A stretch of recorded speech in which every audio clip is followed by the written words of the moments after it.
नमस्कार मित्रों, मैं हूं बीएल चौहान। आज एक नए वीडियो के साथ। देखिए दोस्तों, आज का जो टॉपिक है वो क्लास 6 सोशल साइंस का जो अंतिम जो लेसन है 21वां, हमारी सांस्कृतिक विरासत, इसके बारे में आज हम जानेंगे। तो देख लीजिए मेन मेन जो पॉइंट जो हैं वो कौन से हैं। तो चलते हैं हम वीडियो की ओर आगे बढ़ते हैं।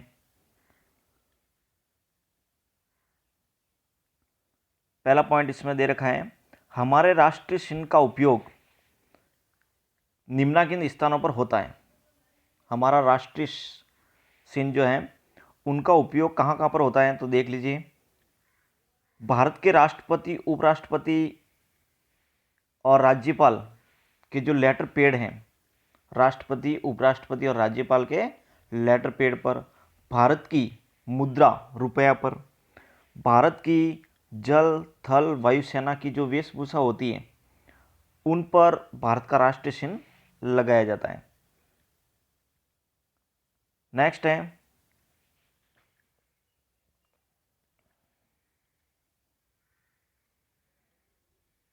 अजंता की गुफाएं कौन सी नदी को काटकर, घाटी के पहाड़ को काटकर बनाई थी?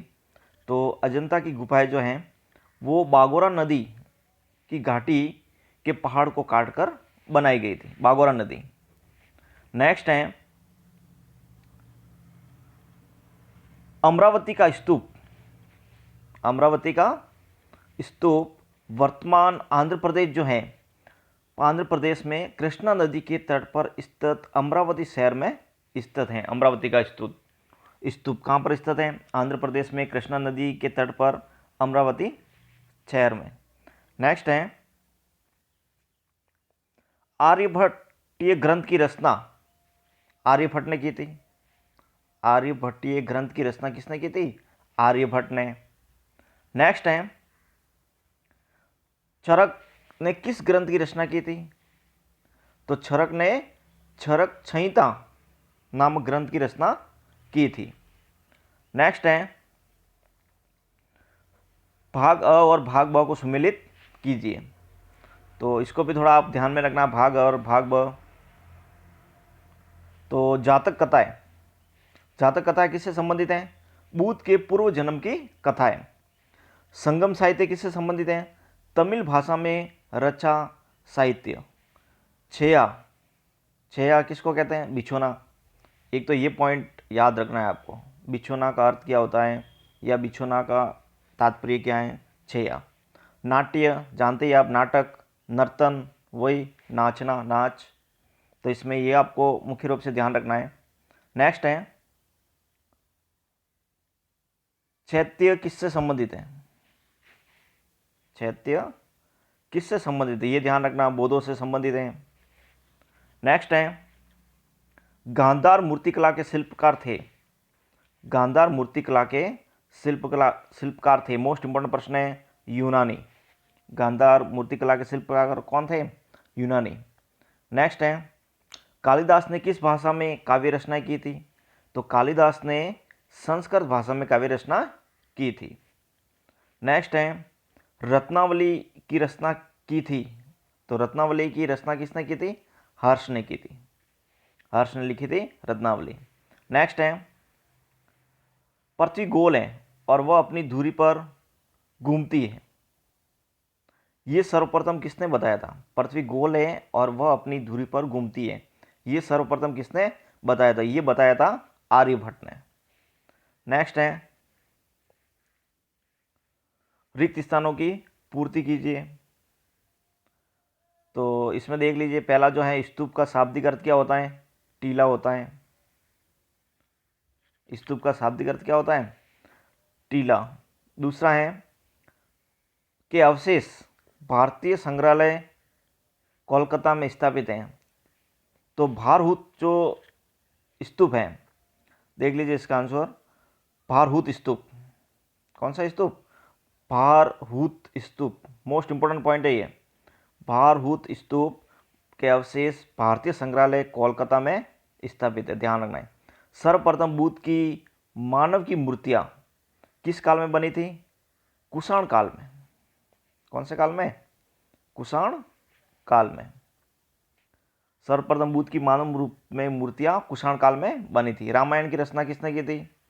तो रामायण की रचना वाल्मीकि ने की थी, वाल्मीकि।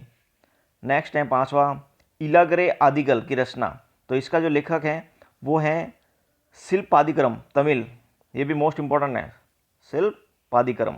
इलागरे आदिल की रचना है, शिल्पादिकरम, तमिल में लिखी थी। नेक्स्ट है स्तंभ को वापस मिलाना है। तो देख लीजिए, मोस्ट इंपॉर्टेंट पॉइंट है ये। विष्णु शर्मा ने क्या लिखा था? पंचतंत्र। विष्णु शर्मा ने क्या लिखा था? पंचतंत्र। शूद्रक ने क्या लिखा था? मर्षकटिकम। बाणभट्ट किसने लिखी थी? हर्षचरित्र। बाणभट्ट ने क्या लिखा था? हर्षचरित्र। और शीतले सतनार, तो ये जो रचना थी मणिमेखलई, तमिल। शीतले सतनार ने लिखी थी मणिमेखलई, तमिल। तो ये आपको मोस्ट इंपॉर्टेंट पॉइंट है, ये फैक्ट है, ध्यान रखना आपको। नेक्स्ट है अजंता को छोड़ने 490 के ईस्वी के बाद बौद्ध समुदाय ने एलोरा, जिसको स्थानीय भाषा में वेलूर कहते हैं, को अपना नवीन केंद्र बनाया था। ये ध्यान रखना। नेक्स्ट है संगम साहित्य किस भाषा में लिखा गया था? तो संगम साहित्य जो है वो तमिल भाषा में लिखा गया था, तमिल भाषा। नेक्स्ट है चरक महान चिकित्सक थे जिन्होंने दवा और बीमारियों के इलाज से संबंधित आयुर्वेद का ग्रंथ लिखा था। आयुर्वेद ग्रंथ से संबंधित कौन है? चरक। नेक्स्ट है गुप्तकालीन मूर्तिकला के विषय में बताइए। गुप्तकालीन मूर्तिकला, तो देख लेते थोड़ा। गुप्तकालीन मूर्तिकला भारतीय तत्वों से ओतप्रोत थी। इस काल में बनी मूर्तियों में हिंदू धर्म से संबंधित शेषनाग शैया पर विश्राम करते हुए विष्णु की मूर्ति जो है देवगढ़ मंदिर, झांसी उत्तर प्रदेश में है। ये ध्यान रखना है आपको। शिव पार्वती तिरुमूर्ति, सारनाथ स्थित धर्मचक्र प्रवर्तन की मुद्रा में पद्मासन बुद्ध की प्रतिमा तथा अनेक जैन तीर्थंकरों की प्रतिमाएं भारतीयता के आधार पर निर्मित की गई। तो इसमें एक पॉइंट आपको ये ध्यान रखना है, देवगढ़ जो मंदिर जो है वो झांसी उत्तर प्रदेश में है, विष्णु जी का है। नेक्स्ट है प्रमुख बौद्ध ग्रंथ तथा उनमें संग्रहित बातें निम्नलिखित हैं। बौद्ध ग्रंथ कौन कौन से? विनय पिटक में क्या लिखा हुआ है? भिक्षु हेतु नियमों का संग्रह। सूत्र पिटक में क्या है? बुद्ध की शिक्षाएं। अधिक अभिधम पिटक में क्या है? दर्शन व सांसारिक ज्ञान के विषय में। तो आपको पूछा जा सकता है विनय पिटक जो है किसके बारे में? तो भिक्षु हेतु नियमों का संग्रह। सूत्र पिटक इंपॉर्टेंट, मोस्ट इंपॉर्टेंट है, बुद्ध की जिसमें शिक्षाएं हैं। नेक्स्ट है रामायण। तो रामायण के बारे में आप जानते ही हैं, वाल्मीकि ने लिखी थी। वाल्मीकि द्वारा लिखित इस ग्रंथ में अयोध्या के राजकुमार श्री राम के साहसिक कार्यों एवं मर्यादा पुरुषोत्तम जीवन की महागाथा है। श्री राम की जीवन कथा भारत के अलावा पूर्वी एशिया, विश्व के विभिन्न भागों में सुनी व मंचित की जाती हैं। तो आपको एक ही चीज़ ध्यान रखना है, वाल्मीकि ने लिखी थी ये रामायण। नेक्स्ट है महाभारत। तो महाभारत किसने लिखी थी?